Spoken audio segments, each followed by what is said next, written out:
I have been wanting to start an online store for probably more than 10 years. And I've done the entire thinking about it. I know what the revenue numbers need to be, and I've kind of mapped everything out.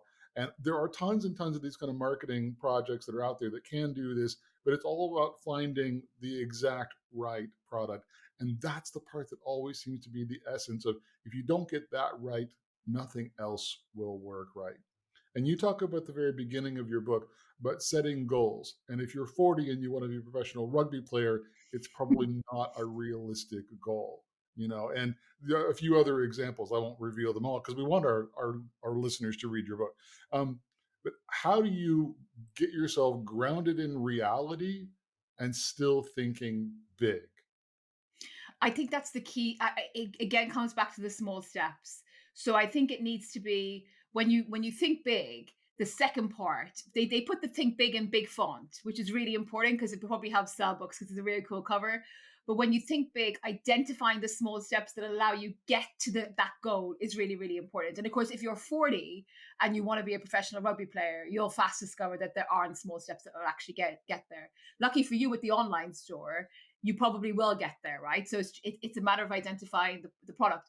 And the only thing that I would say, which you probably might have thought about already, is don't also kind of dismiss the role of narrative in this, because I think so many entrepreneurs have fantastic products, right? But we never actually get to see them because the storytelling around the product isn't necessarily there. And the reverse of it, there's lots of crappy products that sell an awful lot because they have this really kind of cool story around it.